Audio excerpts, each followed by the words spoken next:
On with our study guide. This is just a short review of King Philip's War. You're more than welcome to take a look at some of these different slides we have here in the presentation. What I think is important to remember about King Philip's War is how things changed so drastically after it. Remember, Massachusetts is very different than Virginia. In Virginia, there was a lot of hostilities. There were hostilities that lasted a while with Powhatan people.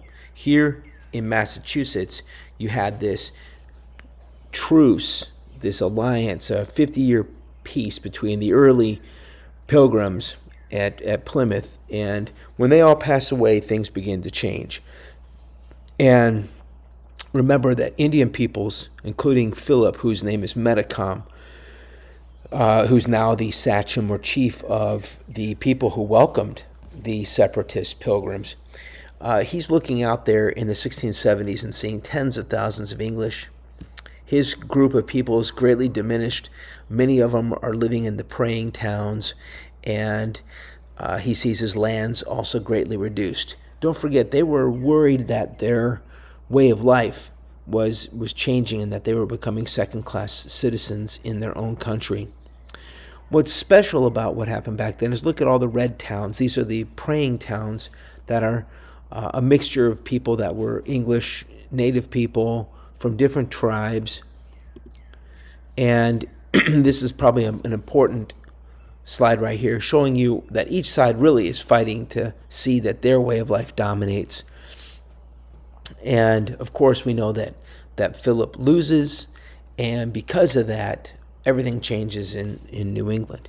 People don't look at native, so English or the foreigners coming over to North America don't look at native people the way they used to anymore. They now look at them as being untrustworthy.